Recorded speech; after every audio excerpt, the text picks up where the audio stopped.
पुडुचेरी में कहीं कहीं भारी बरसात की संभावनाएं बनी हुई है। इसके साथ ही आपको जानकारी दें कि तटीय और दक्षिणी आंध्र कर्नाटक में 2 दिन गिने चुने हिस्सों में मूसलाधार वर्षा हो सकती है। साथ ही बता दें आपको कि आगे आने वाले 2 दिनों के दौरान केरल के इक्का दुक्का इलाकों में तेज बारिश हो सकती है। साथ ही बताएं कि अंडमान निकोबार में भी 2 दिन छिटपुट जगहों पर जोरदार बरसात के आसार बने हुए हैं। बात करेंगे गांगे पश्चिम बंगाल और ओडिशा की, तो बता दें आगे आने वाले 2 दिनों के दौरान यहां पर बिजली की चमक के साथ तेज हवाएं चल सकती हैं।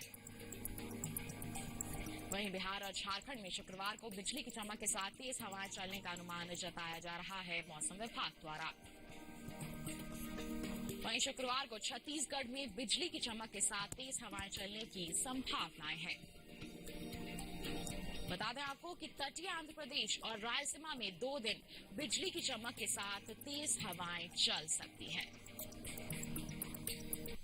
तो ये थी मौसम से जुड़ी कुछ खास खबरें। इसी के साथ बढ़ते हैं आगे, बात करते हैं मौसम पूर्वानुमान की। बता दें आपको कि अगर हम देश के उत्तर यहाँ पर पश्चिमी क्षेत्र की बात करते हैं तो यहाँ पर पूर्वी उत्तर प्रदेश में बारिश का अनुमान जताया जा रहा है। पूर्वी भारत की बात करें तो यहाँ पर भी कुछ एक इलाकों में बादल बरस सकते हैं। साथ ही दक्षिण भारत में भी कुछ एक जगहों पर बरसात की संभावनाएं बनी हुई है। वहीं बात करें पश्चिमी राज्यों की तो यहाँ पर भी कुछ एक जगह है जहां पर बरसात की संभावनाएं बनी हुई है। तो आगे आने वाले 2 दिनों के दौरान कैसा रहेगा देश भर में बरसात का हाल, आइए जानते हैं इस रिपोर्ट के जरिए। मौसम विभाग के अनुसार गुरुवार और शुक्रवार को जम्मू कश्मीर और लद्दाख में बारिश नहीं होगी। हिमाचल प्रदेश और उत्तराखंड में 2 दिन बरसात के आसार नहीं है। इसके अलावा पंजाब, हरियाणा और दिल्ली में वर्षा की संभावना नहीं है। 2 दिन पूर्वी उत्तर प्रदेश में इक्का दुक्का जगह बारिश का अनुमान है। वहीं पश्चिमी उत्तर प्रदेश में बारिश के आसार नहीं है। साथ ही पूर्वी और पश्चिमी राजस्थान में वर्षा की संभावना नहीं है। मौसम विभाग की माने तो पूर्वी भारत में बिहार में शुक्रवार को छिटपुट स्थानों पर बादल बरसेंगे, तो झारखंड और ओडिशा में 2 दिन कुछ हिस्सों में वर्षा हो सकती है। वहीं गांगे पश्चिम बंगाल में 2 दिन कुछ इलाकों में पानी बरसेगा, तो उप हिमालय पश्चिम बंगाल और सिक्किम में गुरुवार को कहीं कहीं बरसात होगी। दूसरी ओर 2 दिन अरुणाचल प्रदेश में इक्का दुक्का जगह वर्षा का अनुमान है। असम और मेघालय में 2 दिन कुछ जगह बादल बरसेंगे। साथ ही नागालैंड, मणिपुर, मिजोरम और त्रिपुरा के कुछ हिस्सों में बारिश होगी। रुक करते हैं दक्षिण भारत का। 2 दिन तटीय आंध्र प्रदेश और रायलसीमा के कुछ इलाकों में बारिश होगी। वहीं तेलंगाना में शुक्रवार को गिनी चुनी जगह बरसात के आसार हैं। तमिलनाडु और पुडुचेरी में कई जगह वर्षा का अनुमान है। तटीय, उत्तरी और दक्षिणी आंतरिक कर्नाटक के अधिकतर हिस्सों में बारिश हो सकती है।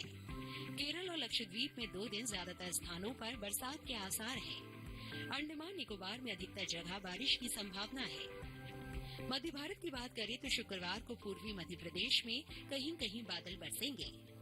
पश्चिमी मध्य प्रदेश में बरसात नहीं होगी। छत्तीसगढ़ में 2 दिन और विदर्भ में शुक्रवार को छिटपुट वर्षा के आसार हैं। पश्चिम भारत में गुजरात और सौराष्ट्र कच्छ में बारिश का अनुमान नहीं है। कल कोंकण गोवा में गिनी चुनी जगह बरसात हो सकती है। मध्य महाराष्ट्र और मराठवाड़ा में पानी नहीं बरसेगा। तो देखा आपने बारिश का पूर्वानुमान, जाना कि देश के कौन कौन से वो इलाके हैं जहां पर आगे आने वाले 2 दिनों के दौरान बरसात हो सकती है और किन इलाकों में मौसम साफ बने रहने के आसार नजर आ रहे हैं। इसके साथ आइए आपको जानकारी देते हैं कि पिछले 24 घंटों के दौरान देश में कौन से इलाके हैं जहां पर बादल बरसे। पिछले 24 घंटों की अगर हम बात करते हैं, बता दें आपको जम्मू कश्मीर, लद्दाख और गिलगित में इक्का दुक्का जगहों पर बरसात दर्ज की गई। जी हाँ, यहाँ पर बरसात देखने को मिली। वहीं बात करेंगे हम नागालैंड, मणिपुर, मिजोरम और त्रिपुरा की, तो यहाँ पर भी छिटपुट हिस्सों में बरसात दर्ज की गई पिछले 24 घंटों के दौरान। वहीं बता दें उप हिमालय पश्चिम बंगाल और सिक्किम के गिने चुने इलाकों में भी बारिश हुई, तो ओडिशा और झारखंड में भी कहीं कहीं पानी बरसा पिछले 24 घंटों के दौरान। वहीं बता दें आपको पश्चिमी मध्य प्रदेश और छत्तीसगढ़ में छिटपुट जगहों पर बादल बरसे। गुजरात में भी कहीं कहीं, तो कोंकण गोवा में कुछ हिस्सों में बारिश हुई। मध्य महाराष्ट्र और मराठवाड़ा के छिटपुट इलाकों में भी बरसात हुई पिछले 24 घंटों के दौरान। तो ये इलाके हैं जहां पर बादल बरसे। वहीं आपको बता दें, तटीय आंध्र प्रदेश और तेलंगाना में भी कहीं कहीं वर्षा हुई। रायलसीमा में कुछ जगहों पर बादल बरसे तो तमिलनाडु और पुदुचेरी में भी कई इलाकों में बारिश दर्ज की गई। तटीय और दक्षिणी आंध्र कर्नाटक के अधिकतर हिस्सों में भी वर्षा हुई। उत्तरी आंध्र कर्नाटक के गिने चुने स्थानों पर भी पानी बरसा। केरल में भी ज्यादातर जगह तो लक्षद्वीप के कई इलाकों में बारिश हुई। अंडमान निकोबार के अधिकतर हिस्सों में भी बादल बरसे पिछले 24 घंटों के दौरान। तो ये था हाल पिछले 24 घंटों के दौरान देश भर में अलग अलग क्षेत्रों में बरसात के हाल का। इसके साथ आपको जानकारी देते हैं तापमान के हाल की। सबसे पहले यहाँ पर बात करेंगे अधिकतम तापमान के हाल की। बता दें आपको पिछले 24 घंटों की अगर हम बात करते हैं तो असम में अधिकतर स्थानों पर अधिकतम तापमान सामान्य की तुलना में 5 डिग्री ज्यादा दर्ज किया गया और ऐसा ही हाल रहा नागालैंड में भी। यहाँ पर भी कदुका जगहों पर अधिकतम तापमान सामान्य के मुकाबले 5 डिग्री तक ऊपर रहा। उत्तर प्रदेश के ज्यादातर इलाकों में अधिकतम तापमान सामान्य के मुकाबले 1.5 से 3 डिग्री तक ज्यादा दर्ज किया गया। जहां ऐसी स्थिति रही पश्चिमी और पूर्वी उत्तर प्रदेश में। वहीं बिहार के अधिकतर हिस्सों में अधिकतम तापमान सामान्य के मुकाबले 1.5 से 3 डिग्री तक ज्यादा रहा। और झारखंड की अगर हम बात करते हैं तो यहाँ पर भी ज्यादातर स्थानों पर अधिकतम तापमान सामान्य के मुकाबले 1.5 से 3 डिग्री तक ज्यादा ही दर्ज किया गया। इसके विपरीत बता दें आपको केरल में कहीं कहीं अधिकतम तापमान सामान्य के मुकाबले 5 डिग्री तक नीचे दर्ज किया गया।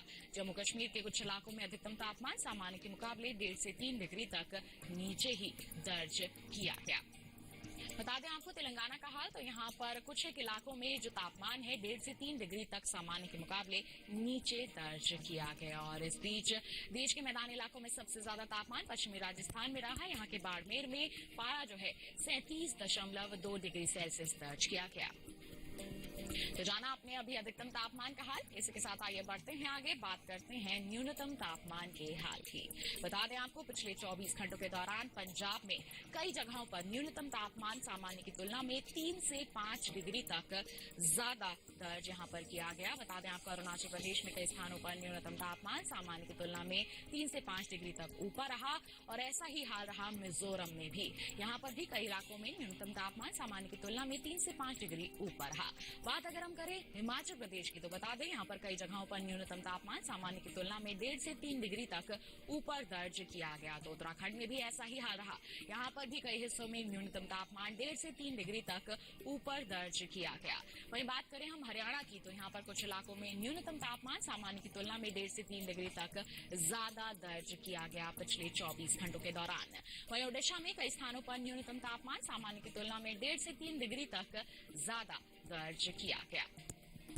वहीं बात करते हैं विदर्भ की तो बता दें यहाँ कहीं कहीं न्यूनतम तापमान सामान्य की तुलना में 1.5 से 3 डिग्री तक ऊपर दर्ज किया गया। और इस बीच देश के मैदानी इलाकों में सबसे कम तापमान पूर्वी मध्य प्रदेश के मंडला में रहा। यहाँ पर पारा 16.1 डिग्री सेल्सियस दर्ज किया गया। जाना आपने पिछले 24 घंटों की अगर हम बात करते हैं तो देश के अलग अलग हिस्सों में अधिकतम तापमान और न्यूनतम तापमान की जो स्थिति है वो किस प्रकार दर्ज की गई। इसके साथ बुलेटिन में वक्त हो चला है एक छोटे से ब्रेक का। ब्रेक के बाद हम जानेंगे कैसे करें बैंगन की खेती। आप बने रहिए दूरदर्शन किसान पर, देखते रहिए मौसम खबर। आज भी याद है वो स्कूल से सीधे पीपल के पेड़ के नीचे हाजिरी लगाना, वो अखरोट तोड़ने के नए नए तरीके ढूंढना, वो अपने मिले पैसे तुरंत माँ के हवाले करना, वो दादाजी के साथ ट्रैक्टर में विडोल डालना। अच्छा लगता है जब वक्त के साथ कुछ परंपराएं नहीं बदलती, है ना। ट्रैक्टर्स की बदलती टेक्निक के साथ बदलता engine oil. Veedol tractor engine oil, modern रहने की एक परंपरा।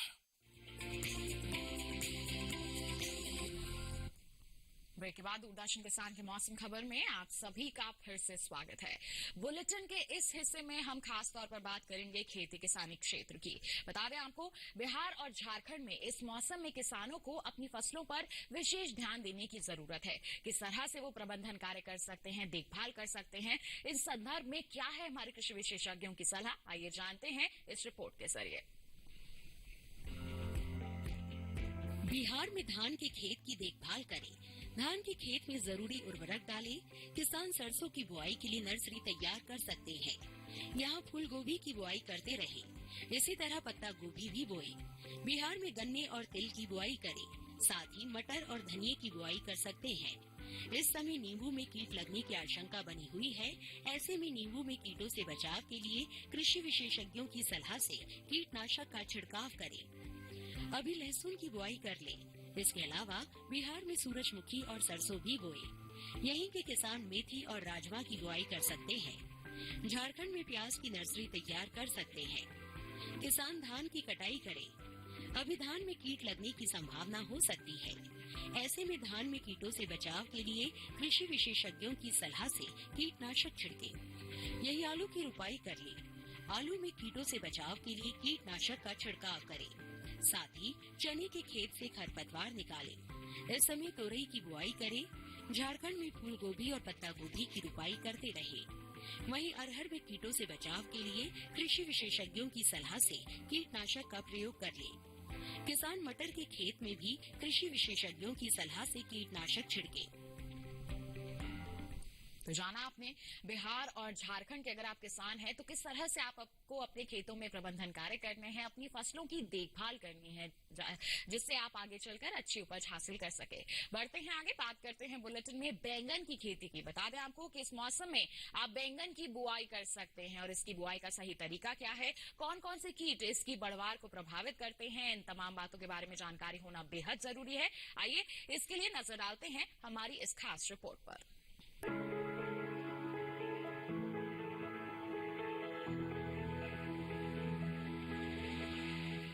ये समय बैंगन की बुआई के लिए अनुकूल है। बैंगन की बुआई करने से पहले खेतों को अच्छी तरह तैयार कर ले।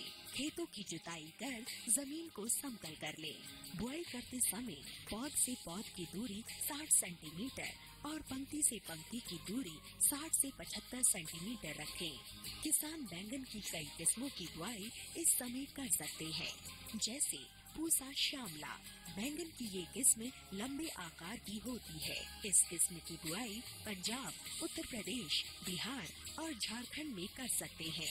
इस किस्म की 1 हेक्टेयर में 390 क्विंटल पैदावार ले सकते हैं। इसकी शाखाएं सीधी होती है और पौधा कांटा रहित होता है। पूसा पर्पल क्लस्टर की बुआई भी की जा सकती है। ये किस्म उत्तरी भारत के मैदानी और पर्वतीय इलाकों के लिए अच्छी होती है।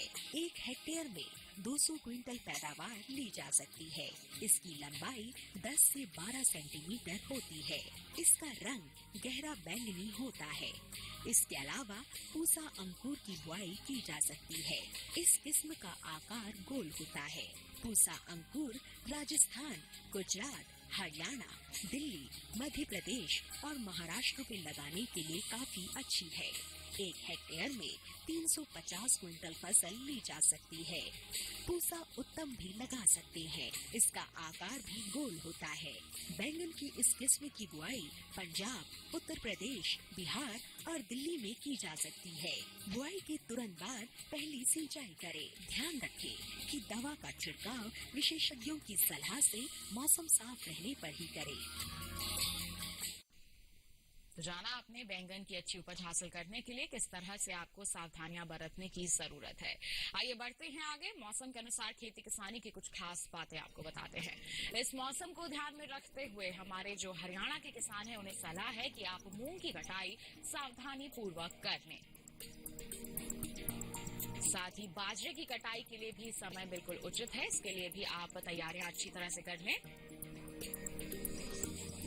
वहीं हरियाणा में इस समय कपास को बेहतर देखभाल की जरूरत है। इसके लिए आप तमाम प्रबंधन कार्य निश्चित तौर पर करते रहें। वहीं अभी कपास में कीट लगने का अंदेशा है। समय समय पर निगरानी बनाए रखना बेहद जरूरी है। और अगर आपको यहाँ पर प्रकोप नजर आता है तो कीटों से बचाव के लिए विशेषज्ञों की सलाह के अनुसार ही कीटनाशकों का छिड़काव करें। वहीं हरियाणा में सरसों की खेती के लिए खेतों को अच्छी तरह से आप तैयार जरूर कर लें। और इस समय हरियाणा में मटर की बुआई की जा सकती है। अपने क्षेत्र के अनुसार ही आप उन्नत किस्म का चयन करें। धान के खेत की भी बेहतर तरीके से देखभाल जरूर करते रहें। वहीं हरियाणा में गन्ने के खेत से खरपतवार जरूर निकाल दें। और वहीं बात करें मक्के की तो बता दें मक्के के खेत से जल निकासी का उचित प्रबंध निश्चित तौर पर कर लें। ये थी मौसम के अनुसार खेती किसानी की कुछ खास बातें। इसी के साथ बुलेटिन में वक्त हो चला है एक और छोटे से ब्रेक का। आप कहीं मत जाइए, हम जल्द ही हाजिर होंगे। बने रहिए दूरदर्शन किसान पर, देखते रहिए मौसम खबर।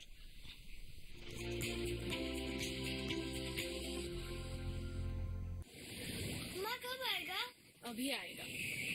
अरे बोलो ना माँ, कब आएगा? बोला ना, अभी आ जाएगा। ये ले, आ गया कुआं। अरे कुआं नहीं माँ, हमारे घर नल से जल कब आएगा? अरे गुड्डी, बहुत जल्दी आएगा पानी। जल जीवन मिशन आ चुका है। हम एक कदम उठाएंगे तो सरकार 10 कदम उठाएगी। सच? तुम्हारे मुंह में घी चक्कर। घी शक्कर नहीं माँ, स्वच्छ जल। 2024 तक देश के सभी 19 करोड़ घरों में पहुंचेगा पीने का साफ पानी। अब होगा हर घर जल। जल जीवन मिशन, जल शक्ति मंत्रालय, भारत सरकार।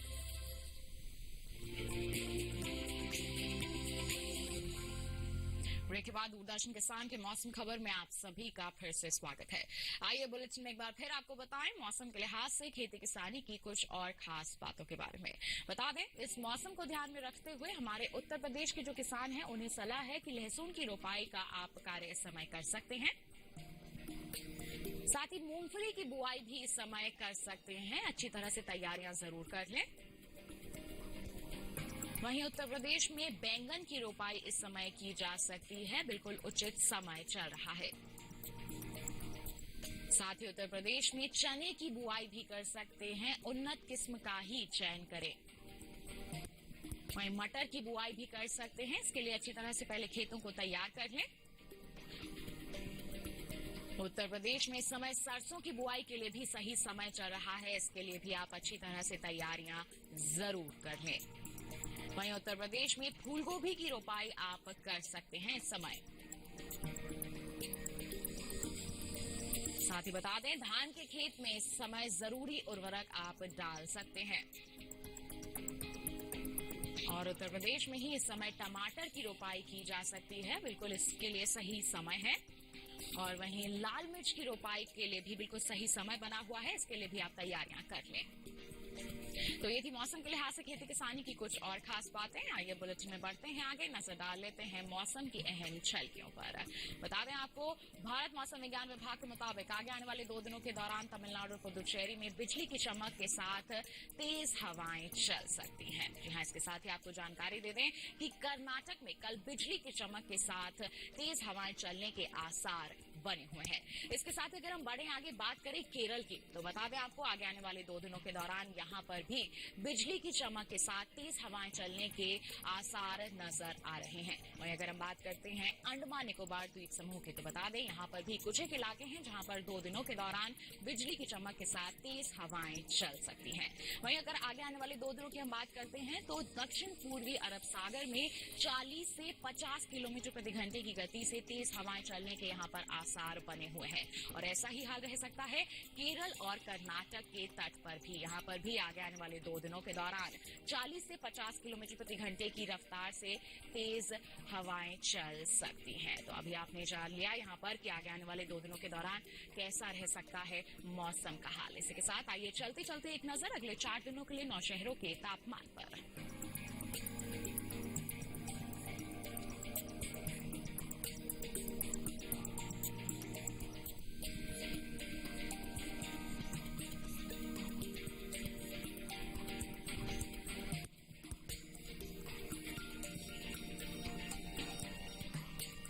तो आपको एक विशेष जानकारी दे दें कि आप मौसम खबर हमारे डीडी किसान के यूट्यूब चैनल के जरिए भी देख सकते हैं। टीवी स्क्रीन पर दिखाए जा रहे QR कोड को आप स्कैन कीजिए और जानिए देश के अलग अलग क्षेत्रों के मौसम के हाल के बारे में मौसम खबर के साथ। तो इसी के साथ आज के बुलेटिन में बस इतना ही। उम्मीद है कि मौसम खबर से आपको जरूर मदद मिल रही होगी। मौसम का ताजा हाल और कृषि सलाह लेकर हम फिर होंगे हाजिर। आप बने रहिए दूरदर्शन किसान पर। नमस्कार।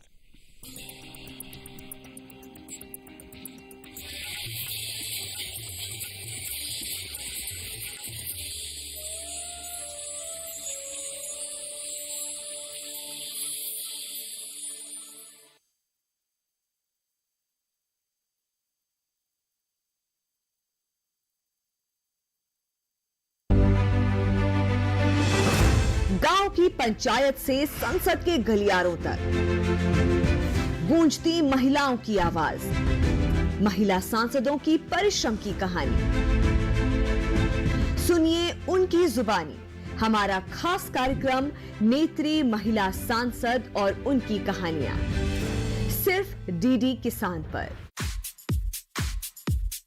All India Radio, the channel of the nation, brings you live action of World Cup T20 from 23rd October 2021 onwards. All India matches on primary channel, FM Rainbow Network, local radio stations, FM relay stations, DTH and DRM. All other matches on local radio stations, FM relay station, DTH and DRM. So don't forget, just tune into All India Radio for the T20 World Cup action from 23rd October onwards.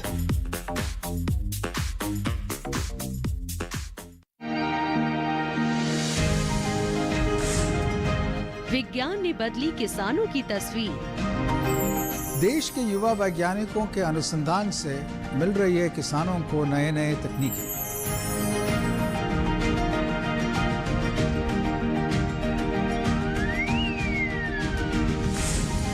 नए आविष्कारों से खेती हुई आसान। बदल रही है भारत के किसानों की तकदीर और उनकी तस्वीर। सरकार भी दे रही किसानों का साथ। प्रधान वैज्ञानिक सलाहकार के ऑफिस के सहयोग से इफ्को और डीडी किसान ले आ रहे हैं आपको एक नया कार्यक्रम, नया भारत के नया किसान। देखिए नए भारत का नया किसान 16 अक्टूबर से हर शनिवार रात 8 बजे सिर्फ डीडी किसान पर। अनाज, दालें या सब्जियों का हाल, भाव हो मसालों का या तिलहनों की चाल, कब बेचने हैं फल, जानकार सुझाएंगे सब बातों का हल। हर फसल पे नजर, हर मंडी की खबर। देखिए मंडी खबर 18 अक्टूबर से सोमवार से शनिवार शाम 5 बजे।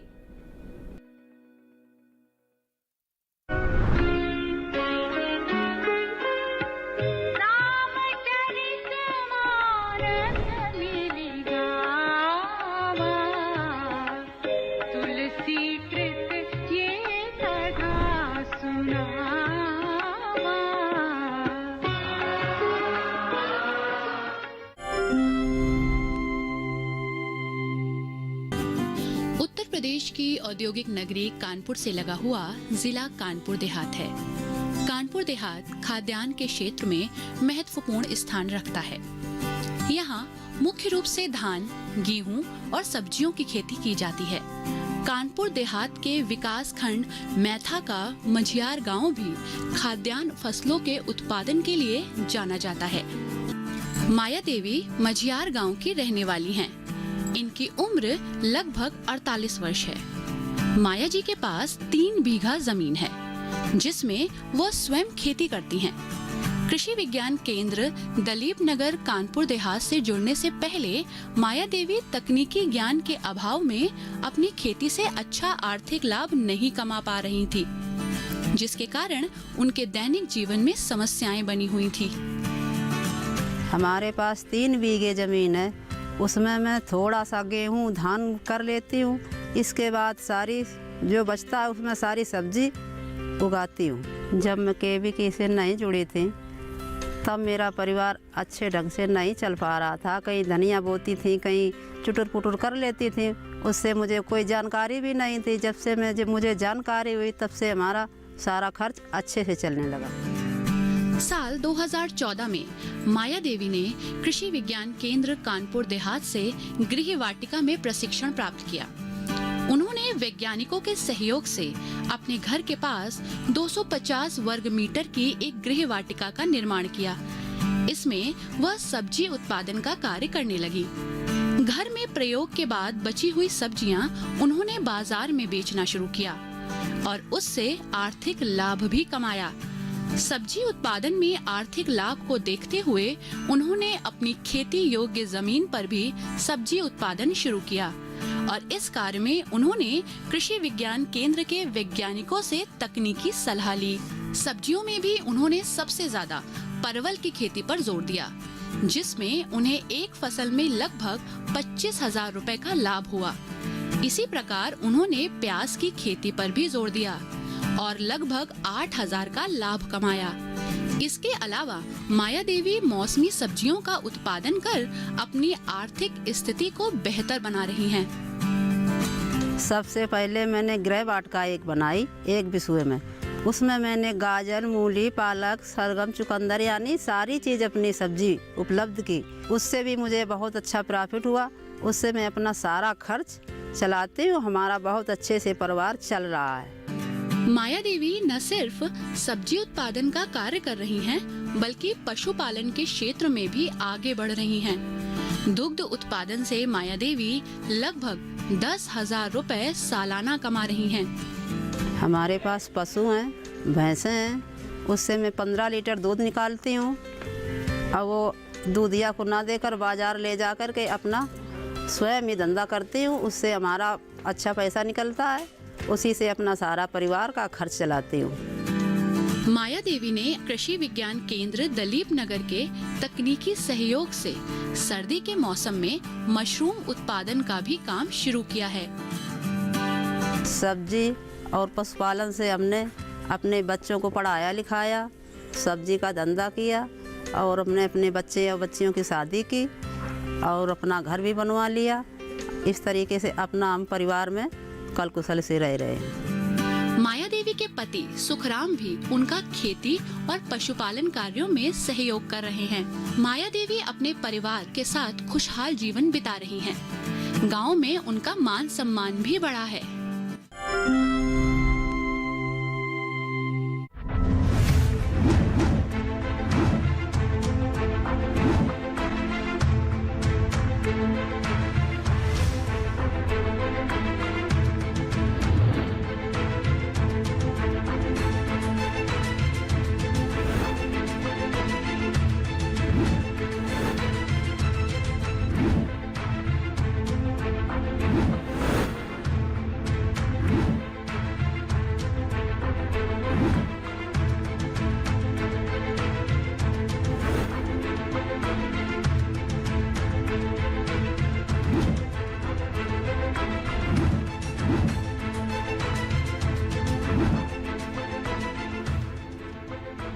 जानने के लिए देखिए हर शनिवार शाम 5:30 बजे सरकार आपके साथ, सिर्फ दूरदर्शन किसान पर।